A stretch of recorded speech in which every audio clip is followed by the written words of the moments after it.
yang sabda Tuhan, serta menerobos masuk ke Yehuda ibarat banjir yang meluap-luap sehingga sampai ke leher dan sayap-sayapnya yang dikembangkan akan menutup seantero negerimu, ya Immanuel. Itu yang kedua. Dan yang ketiga yang tertulis di dalam kitab Injil Perjanjian Baru, yaitu di dalam Matius pasal 1 ayat yang ke-23, yang demikian sabda Tuhan. Sesungguhnya anak darah itu akan mengandung dan melahirkan seorang anak laki-laki, dan mereka akan menamakan dia Immanuel. Saudara-saudara yang terkasih di dalam Tuhan Yesus Kristus, sekarang kita sudah mengerti bahwa di dalam Alkitab disebutkan ada 3 kata ungkapan Immanuel, yaitu di dalam Yesaya dan di dalam Injil Matius. Nah, yang kita bahas dalam renungan firman Tuhan ini, tentunya kita akan mengerti mereka akan menamakan dia Immanuel. Jadi di sini yang kita bahas yaitu mereka, dia, Immanuel. Jadi ada 2 hal. Dia yang disebut Immanuel. Immanuel pada dasarnya terdiri dari 2 kata, yaitu Immanu dan El. Immanu artinya bersama kita. El itu artinya dalam bahasa Ibrani atau Yunani yaitu Elohim. Elohim. Jadi kalau di sini dikatakan Immanuel berarti Tuhan beserta kita, Tuhan bersama-sama kita. Suatu kata-kata yang tertulis demikian. Kristus ada besertaku, Kristus ada di dalamku, Kristus ada di depanku, Kristus ada di belakangku, Kristus ada di bawahku, Kristus ada di atasku, Kristus ada di kananku, dan Kristus ada di kiriku. Suatu tulisan yang ditulis oleh Santo Patrick pada abad ke-5. Hal ini mengingatkan kepada kita suatu pertanyaan yang demikian. Jika Kristus Sang Immanuel ada besertaku, ada di dalamku, ada di depanku, ada di belakangku, ada di bawahku, ada di atasku, dan ada di kanan atau di kiriku, yang menjadi pertanyaan terhadap kita semua yaitu bagaimana sikap kita menyambut Kristus yang selalu ada di mana-mana atau di dalam kehidupan kita. Itu yang menjadi pertanyaan saya, kiranya bisa menjadi jawaban setelah mendengarkan renungan ini, setelah kita merenungkan sabda Tuhan ini. Jadi saudara-saudara yang terkasih di dalam Tuhan Yesus Kristus, kalau kita membahas tentang Immanuel, tentunya pembahasan dari kitab Yesaya dengan Injil Matius, dari kitab Perjanjian Lama dengan kitab Perjanjian Baru, itu pada dasarnya sangat berbeda. Mengapa demikian? Karena di dalam kitab Perjanjian Lama, khususnya di dalam Yesaya 7 ayat 14 tadi yang sudah saya bacakan, mengingatkan kepada kita di mana Raja Ahaz itu mengalami ketakutan yang luar biasa. Saya ulang lagi, Raja Ahaz mengalami ketakutan yang luar biasa dan diingatkan oleh Nabi Yesaya. Jadi di sini ketakutannya apa? Raja Ahaz itu mengalami ketakutan tentang apa? Saudara-saudara yang terkasih dalam Tuhan, Raja Ahaz itu pada dasarnya Raja Yehuda, di mana Yehuda itu menjadi apa ya? Biasanya diserang oleh bangsa lain. Nah, di sini datanglah Efraim yang ibu kotanya di Samaria itu juga datang ke Israel untuk menyerang. Maka Yehuda mengalami ketakutan, dan ketakutan yang dialami oleh Raja Ahaz pada dasarnya berkaitan dengan sikap sikap hidup kejasmanian, sikap hidup sehari-hari di dalam dunia ini, di mana bangsanya hendak diserang oleh bangsa lain. Itu yang disebutkan di dalam Yesaya pasal 7. Jadi hal ini mengingatkan pada kita, sudah kita tahu, dan kita bisa membedakan, dan kita bisa mengambil makna dari Yesaya dan dari kitab Injil Matius pasal 1. Nah, saudara-saudara yang terkasih di dalam Tuhan Yesus Kristus, kita akan mengupas ini tidak terlalu lama dan tidak akan lama, sebentar saja supaya kita mengerti dan kita paham, serta kita dapat menjalankan apa yang telah kita renungkan pada saat ini. Kita lanjutkan di sini. Jadi pengalaman hidup Ahaz pun seorang raja Israel juga mengalami ketakutan. Kalau kita menengok di dalam kehidupan Adam dan Hawa juga mengalami ketakutan, di mana setelah mereka mengikuti kata-kata si penggoda atau iblis, mengalami ketakutan. Raja Ahaz, raja Israel, mengalami ketakutan yang luar biasa. Dari sinilah kita akan paham dan kita akan tahu, kalau ketakutan itu datang, tentunya kita datang kepada Tuhan. Biasanya seperti itu atau enggak? Inilah yang menjadi pertanyaan saya. Jadi kalau kita mengalami ketakutan, biasanya yang terjadi, kita itu datang pada Tuhan, kita itu bersungguh-sungguh pada Tuhan. Mengapa Tuhan memberikan hal-hal yang demikian? Itu misalkan yang terjadi di dalam kehidupan kita sehari-hari yang terjadi seperti itu. Padahal saya sudah menerima Kristus, padahal saya sudah mengerti, paham tentang Immanuel, yang dimana Tuhan selalu beserta kita di mana saja, yang sudah kita bahas, yang sudah kita baca tadi melalui tulisan dari Santo Patrick di sini mengingatkan pada kita. Dari sinilah kita akan tahu faktor cobaan hidup jasmani tentunya membuat kita untuk datang kepada Tuhan, supaya Tuhan langsung campur tangan di dalam kehidupan kita dan mengeluarkan dan melepaskan dari ancaman-ancaman yang mengancam hidup kita. Itu yang kita rasakan, itu yang kita tidak mengerti. Dan dari sinilah saudara-saudara yang terkasih dalam Tuhan Yesus Kristus, Bapak Ibu sekalian, mengingatkan hal itu tentang kehidupan kita. Maka marilah, jangan hanya di dalam duka saja kita menyambut Tuhan. Jangan hanya di dalam ancaman-ancaman yang mengancam kehidupan kita menyambut Tuhan. Tetapi yang seharusnya kita lakukan adalah, karena Tuhan hadir di dalam suka dan di dalam duka, maka marilah kita selalu datang mengucap syukur kepada Tuhan. Saudara-saudara yang kasih dalam Tuhan Yesus Kristus, Immanuel di sini artinya Tuhan beserta kita, Tuhan menyertai kita. Nah, seringkali kita melihat apa itu tulisan Immanuel yang ada di belakang mobil. Immanuel, Allah nunggil kelawan kita.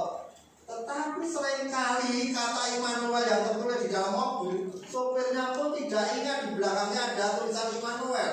Padahal di sini kalau di belakang ada, di mana ada. Tapi tetap menerobos pelanggaran lalu lintas, menerobos banju. Ini kok asring kita tindakan.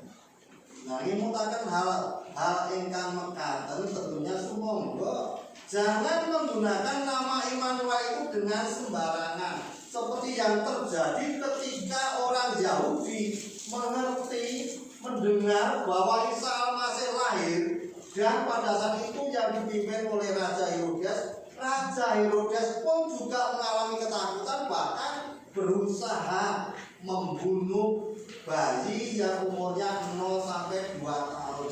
Itu bentuk ketakutan yang dialami, yang dirasakan oleh Raja Herodes. Maka pada saat itu Tuhan Yesus diungsikan oleh orang tua. Diungsikan sampai ke Mesir, diungsikan pindah ke sana itu melalui tuntunan Tuhan.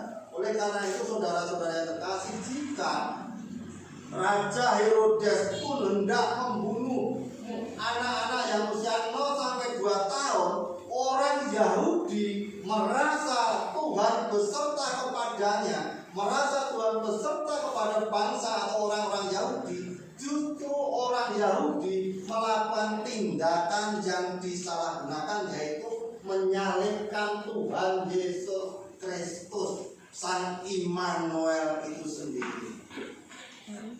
Ini merasa disertai oleh Tuhan, merasa dipimpin oleh Tuhan, maka mengatakan orang Yahudi itu Yesus itu yang diangan-angankan atau Isa Al-Masih itu lahir dari perempuan Maria dan dari keluarga yang miskin dan sangat sederhana inilah. Dan yang diinginkan kelahiran Isa Al-Masih yang bakal menyelamatkan bangsanya itu berbeda dengan yang terjadi secara kenyataan.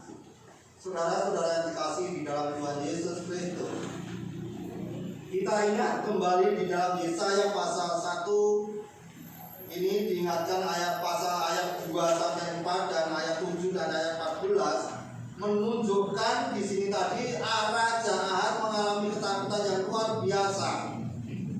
Tetapi saudara-saudara yang terkasih dalam Tuhan Yesus Kristus, marilah kita merenungkan sabda Tuhan yang tertulis di dalam Yesaya pasal 1 ayat 2 sampai 4, ayat 7 dan ayat 14 ini, kita supaya menjadi mengerti apa yang disebut dengan istilah kata Immanuel.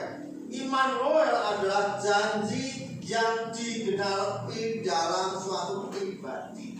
Immanuel adalah janji yang digenapi dalam suatu pribadi, yaitu Kristus yang hadir, Kristus ingkang rawuh wonten ing alam donya nunggil kalian kita. Menawi kita maos wonten ing Yohanes 1 ayat 11, kalau kita membaca di dalam Yohanes 1 ayat 14, firman itu telah menjadi manusia dan diam di antara kita.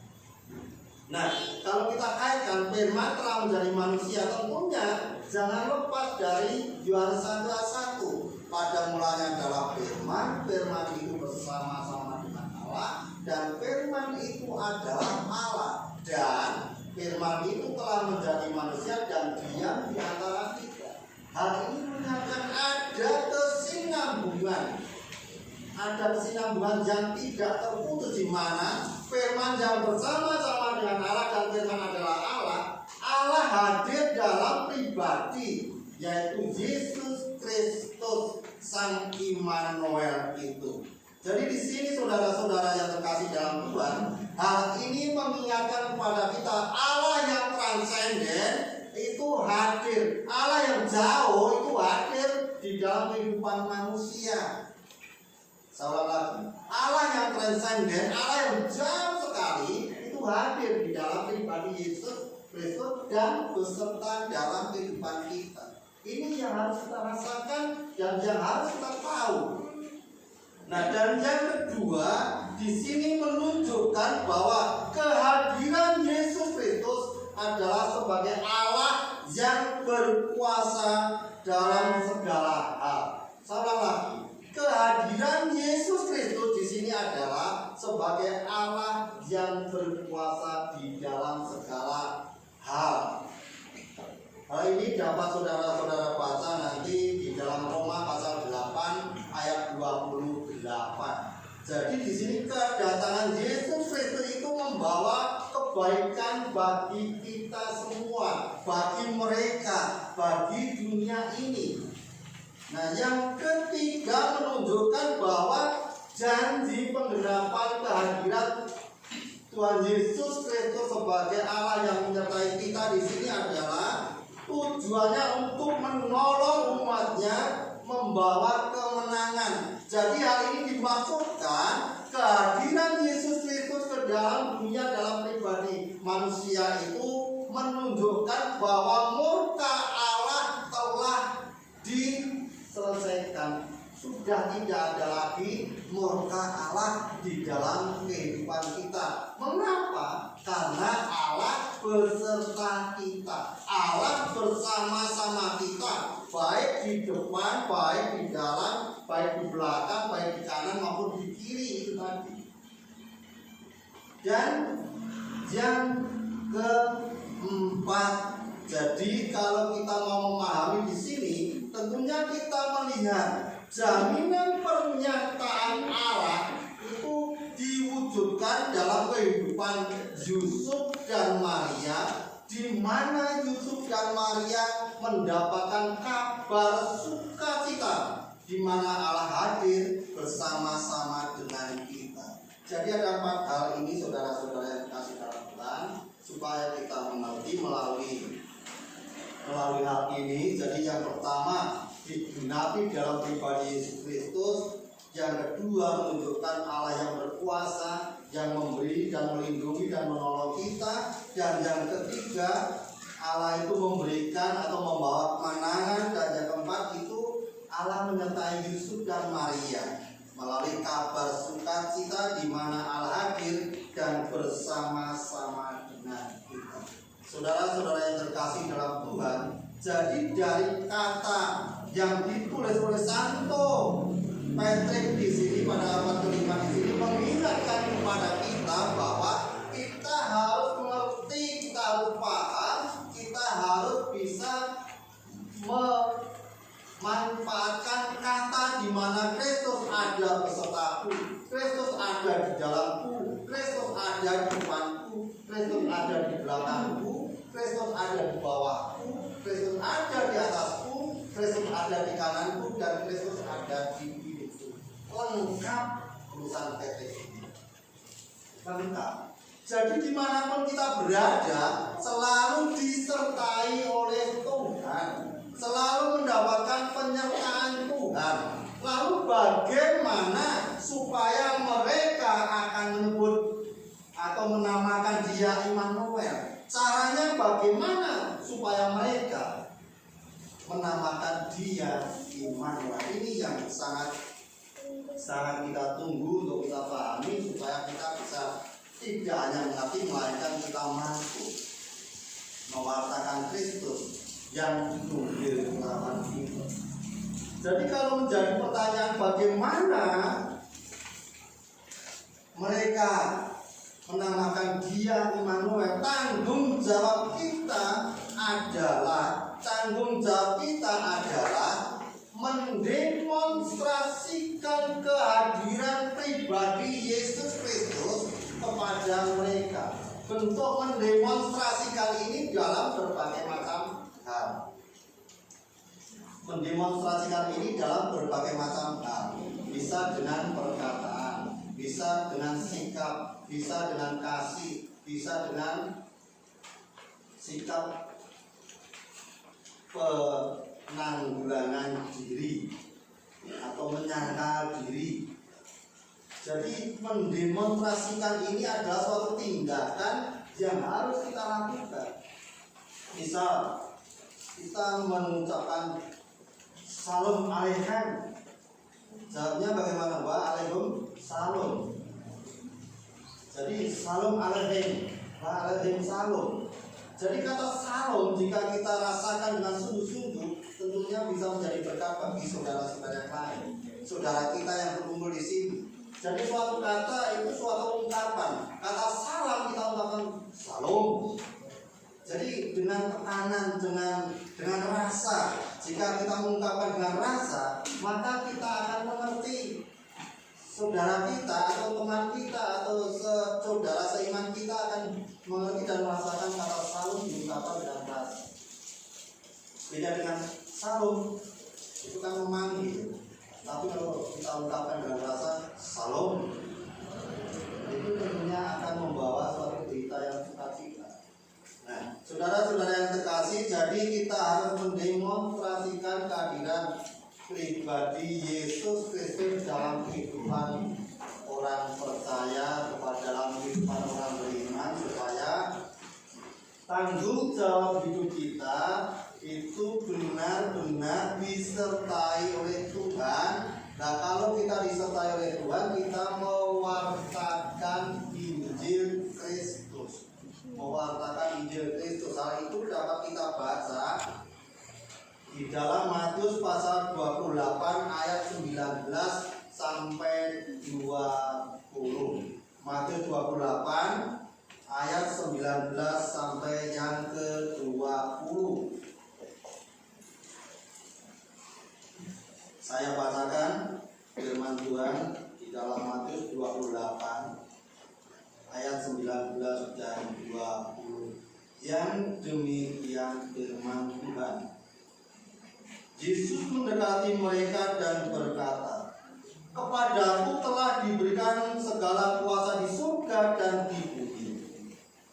Karena itu pergilah, jadikanlah semua bangsa muridku dan baptislah mereka dalam nama Bapa dan Anak dan Roh Kudus.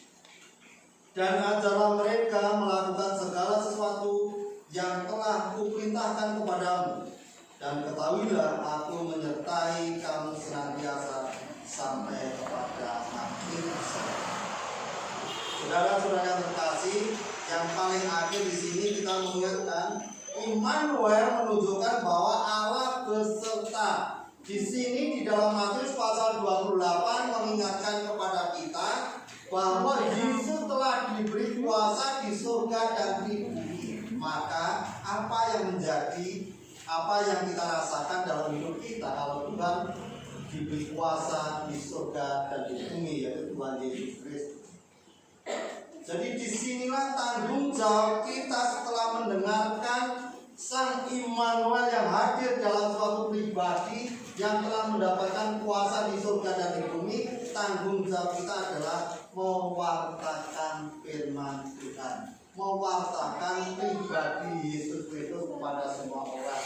Jadi dengan kata mendemonstrasikan tadi. Jadi kalau kita mau mendemonstrasikan, bahkan di sini disebutkan, dan baptislah mereka dalam nama Bapa, Anak dan Roh Kudus, dan aku menyertai kamu senantiasa sampai kepada akhir zaman. Jadi di sini saudara-saudara yang terkasih dalam Tuhan, kiranya renungan Natal pada pagi hari ini, Immanuel, Tuhan beserta kita, Tuhan hadir di dalam kehidupan kita, dan Tuhan menyertai kita sampai selama-lamanya di dalam kehidupan kita. Harus juga hadir di dalam memuliakan nama Tuhan, hadir di dalam memberitakan Injil Tuhan, hadir di dalam mendemonstrasikan sang suatu pribadi Yesus Kristus kepada saudara-saudara kita. Tuhan Yesus memberkati kita sekalian. Amin.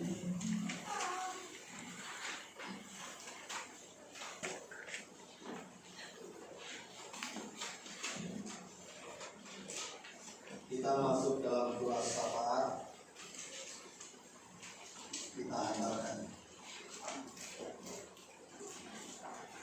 Tuhan Allah yang berkata di dalam kerajaan surga yang mulia dan kami luhurkan, kami mengucapkan terima kasih dan puji syukur sebab pimpinan-Mu, tuntunan, kehadiran-Mu dan penyertaan-Mu di dalam kehidupan kita sehari-hari. Sang Immanuel yang hadir di dalam kehidupan kita menunjukkan pribadi kita senantiasa semakin dekat kepada Tuhan dan semakin berani bersaksi tentang kehadiran sang pribadi Yesus Kristus, karena kebenaran Kristus itu ada di dalam Injil Kristus dan harus kita beritakan. Jika Yesus hadir sebagai terang kehidupan kita, maka kita pun disebut sebagai terang, dan kita harus mewartakan terang Kristus ke dalam dunia yang dalam kegelapan ini. Terima kasih ya Tuhan, kami serahkan para pemimpin-pemimpin bangsa yang ada di dunia ini, dan khususnya pemimpin bangsa Indonesia, dari Bapak Presiden, Bapak Menteri, Bapak anggota Dewan, DPR, dan dari Bapak-Bapak Kepala daerah, dan juga kepada Bapak Ibu sekalian, keluarga kita masing-masing. Kiranya Tuhan sertai, Tuhan berkati, Tuhan pimpin dengan penyertaan-Mu ya Tuhan, maka semua yang dilakukan dapat bersandar dan berdasar pada sabda-Mu dan akan menjadi berkat bagi saudara-saudara yang lain. Jika banyak dosa-dosa yang selip di dalam kehidupan kita masing-masing, Tuhan kiranya menanamkan dan Tuhan kiranya menghancurkan segala dosa-dosa, menghapuskan segala dosa dan kesalahan kami masing-masing oleh darah-Mu yang telah tertumpah di atas kayu salib, sehingga langkah hidup kita semakin lama semakin dewasa di dalam iman kepercayaan kepada Tuhan Yesus Kristus. Demikianlah doa, syukur dan syafaat kami panjatkan ke tangan kuasa-Mu. Haleluya. Amin. Masuk dalam persembahan, kita bacakan ayat pengantar, yaitu Matius pasal 2 ayat 1 yang demikian sabda Tuhan. Sesudah Yesus dilahirkan di Bethlehem di tanah Yudea pada zaman Raja Herodes, datanglah orang-orang Majus dari timur ke Yerusalem. Dengan kata persembahan melalui instrumen.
datang kepada Allah Bapa di dalam nama Tuhan Yesus Kristus, di mana Tuhan telah memberikan berkat dalam kehidupan kami sehari-hari selama 1 minggu ini, dan pada minggu akhir tahun ini mengingatkan pada kita mampu memberikan persembahan untuk kemuliaan nama Tuhan di gereja untuk sahabat dan istri.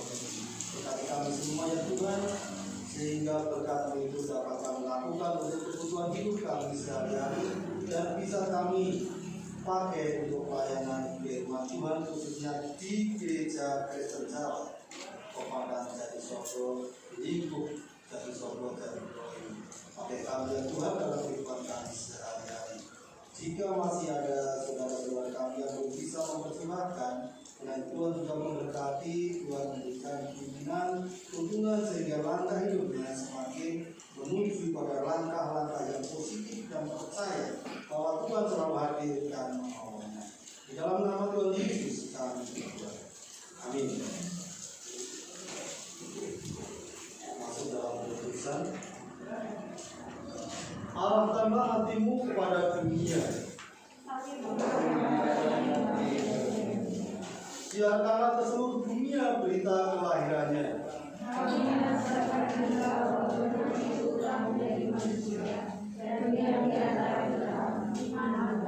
Terpujilah Allah Bapa dan Anak dan Roh Kudus.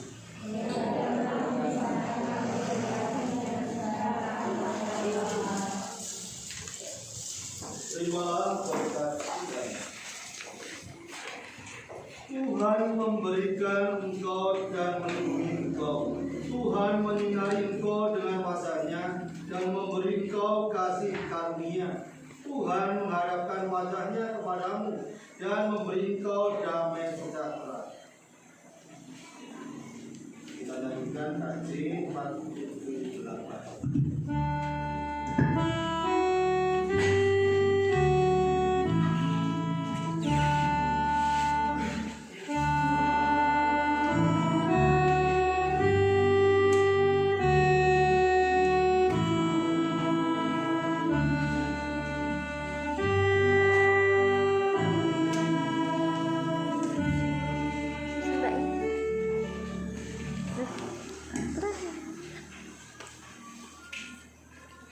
Kita masuk dalam doa Bapa kami dan kita lanjutkan 12 pengakuan iman rasul.